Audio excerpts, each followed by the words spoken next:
پیدائش 11واں باب۔ اور تمام زمین پر ایک ہی زبان اور ایک ہی بولی تھی، اور ایسا ہوا کہ مشرق کی طرف سفر کرتے کرتے ان کو ملک سنار میں ایک میدان ملا، اور وہ وہاں بس گئے، اور انہوں نے آپس میں کہا، آؤ ہم اینٹیں بنائیں اور ان کو آگ میں خوب پکائیں۔ سو انہوں نے پتھر کی جگہ اینٹ سے اور چونے کی جگہ گارے سے کام لیا۔ پھر وہ کہنے لگے کہ آؤ ہم اپنے واسطے ایک شہر اور ایک برج جس کی چوٹی آسمان تک پہنچے بنائیں، اور یہاں اپنا نام کریں۔ ایسا نہ ہو کہ ہم تمام روئے زمین پر پراگندہ ہو جائیں۔ اور خداوند اس شہر اور برج کو جسے بنی آدم بنانے لگے دیکھنے کو اترا، اور خداوند نے کہا، دیکھو یہ لوگ سب ایک ہیں، اور ان سبوں کی ایک ہی زبان ہے۔ وہ جو یہ کرنے لگے ہیں تو اب کچھ بھی جس کا وہ ارادہ کریں ان سے باقی نہ چھوٹے گا۔ سو آؤ ہم وہاں جا کر ان کی زبانی میں اختلاف کریں، تاکہ وہ ایک دوسرے کی بات سمجھ نہ سکے۔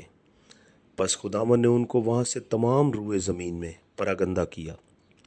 سو وہ اس شہر کے بنانے سے باز آئے، اس لیے اس کا نام بابل ہوا، کیونکہ خداوند نے وہاں ساری زمین کی زبان میں اختلاف ڈالا، اور وہاں سے خداوند نے ان کو تمام روئے زمین پر پراگندہ کیا۔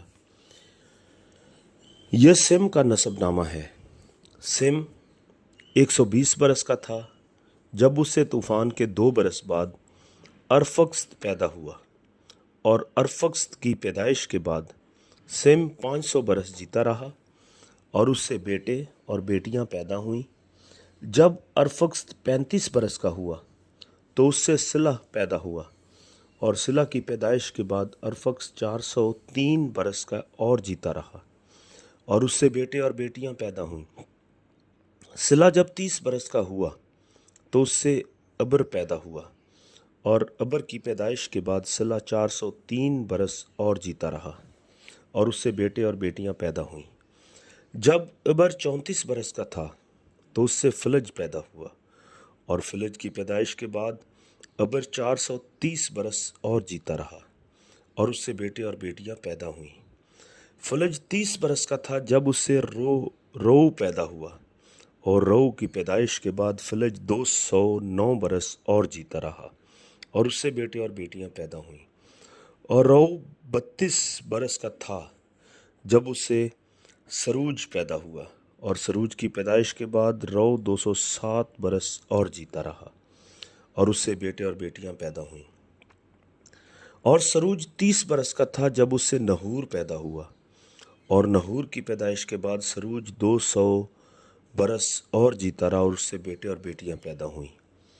نحور 29 برس کا تھا جب اس سے تارا پیدا ہوا، اور تارا کی پیدائش کے بعد نحور 119 برس اور جیتا رہا، اور اس سے بیٹے اور بیٹیاں پیدا ہوئیں۔ اور تارا 70 برس کا تھا جب اس سے ابرام اور نحور اور ہاران پیدا ہوئے۔ اور یہ تارا کا نسب نامہ ہے۔ تارا سے ابرام اور نحور سے ہاران پیدا ہوئے، اور ہاران سے لوط پیدا ہوا، اور ہاران اپنے باپ تارا کے آگے اپنی ذات بوم یعنی کسدیوں کے اور میں مرا۔ اور ابرام اور نحور نے اپنا اپنا بیاہ کر لیا۔ ابرام کی بیوی کا نام ساری، اور نحور کی بیوی کا نام ملکا تھا جو ہاران کی بیٹی تھی۔ وہی ملکا کا باپ اور اسکا کا باپ تھا، اور ساری بھانج تھی، اس کے کوئی بال بچہ نہ تھا۔